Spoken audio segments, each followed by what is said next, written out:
कार्तिक मास कथा अध्याय 7 कार्तिक व्रत के नियम। नारद जी बोले, हे राजन, कार्तिक मास में व्रत करने वालों के नियम सुनिए। यह मैं आपको संक्षेप में बतलाता हूँ। जो मनुष्य कार्तिक मास का व्रत करता हो वह सब तरह के आमिष, मांस, उड़द, राई, खटाई तथा मादक वस्तुओं का प्रयोग न करे। यह व्रत करने वाला दूसरे का अन्न ग्रहण न करे, किसी से द्वेष न करे तथा तीर्थ के अतिरिक्त अन्य कोई यात्रा न करे। देवता, वेद, ब्राह्मण, गौ, व्रती, नारी, राजा तथा गुरुजनों की निंदा न करे। यह व्रत करने वाला ताल, तिल, पकवान व क्रय क्रिया हुआ भोजन ग्रहण न करे।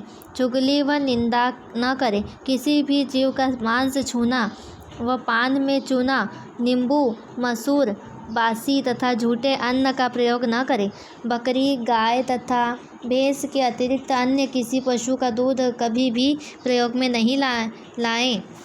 तांबे के बर्तन में रखा हुआ पंचगव्य बहुत छोटे घड़े का पानी एवं केवल प्रयोग में नहीं लाएं। तांबे के बर्तन में रखा हुआ पंचगव्य बहुत छोटे घड़े का पानी एवं केवल अपने लिए ही पका हुआ अन्न प्रयोग करें। कार्तिक मास के व्रती सदा ब्रह्मचर्य से रहें, पृथ्वी पर सोए तथा दिन में चौथे पहर में केवल एक बार पत्तल में भोजन करे। वह केवल नरक चतुर्दशी को तेल लगा सकता है, अन्य तिथियों में बिल्कुल नहीं। कार्तिक मास के व्रती मनुष्य सिंघाड़ा, प्याज, मट्ठा, गाजर, मूली इन सब वस्तुओं को बिल्कुल प्रयोग में न लाएं। लौकी, मट्ठा, काशीफल, तरबूज इन सब वस्तुओं का कार्तिक मास का व्रती बिल्कुल सेवन न करे। कार्तिक मासिक धर्म वाली स्त्री से चांडाल, पापी, ब्राह्मण, द्रोही और नास्तिकों से बिल्कुल बातचीत न करें। भगवान विष्णु को प्रसन्न करने के लिए अपनी शक्ति के अनुसार चांद्रायण आदि का व्रत करें और उपयुक्त नियमों का पालन करें। कार्तिक का व्रत करने वाला मनुष्य प्रतिपदा को कुम्हड़ा, द्वितीया को कटहल, तृतीया को तरुणी स्त्री, चतुर्थी को मूली, पंचमी को बेल, षष्ठी को तरबूज, सप्तमी को आंवला, अष्टमी को नारियल, नवमी को मूली, दशमी को लौकी, एकादशी को परवल, द्वादशी को बेर, त्रयोदशी को मट्ठा, चतुर्दशी को गाजर तथा पूर्णिमा को शाक यह वस्तुएं प्रयोग न करें। आंवला का प्रयोग रविवार को न करें। व्रती यदि इन शाकों में कोई शाक सेवन करना चाहे तो पहले ब्राह्मण को देकर खाए। यही विधान माघ मास के व्रत के लिए भी है।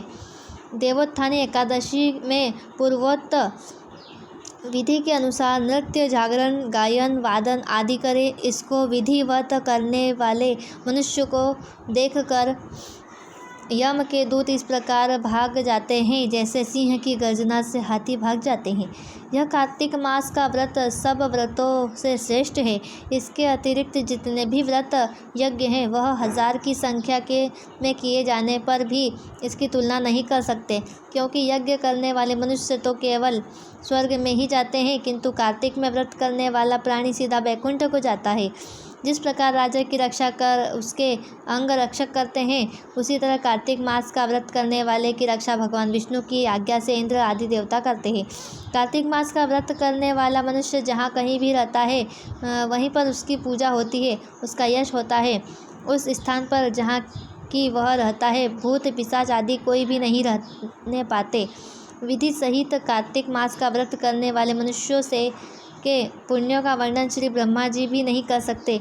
यह व्रत संपूर्ण पापों का नाश करने वाला, पुत्र, पौत्र और धन धान्य को बढ़ाने वाला है। जय श्री कृष्ण।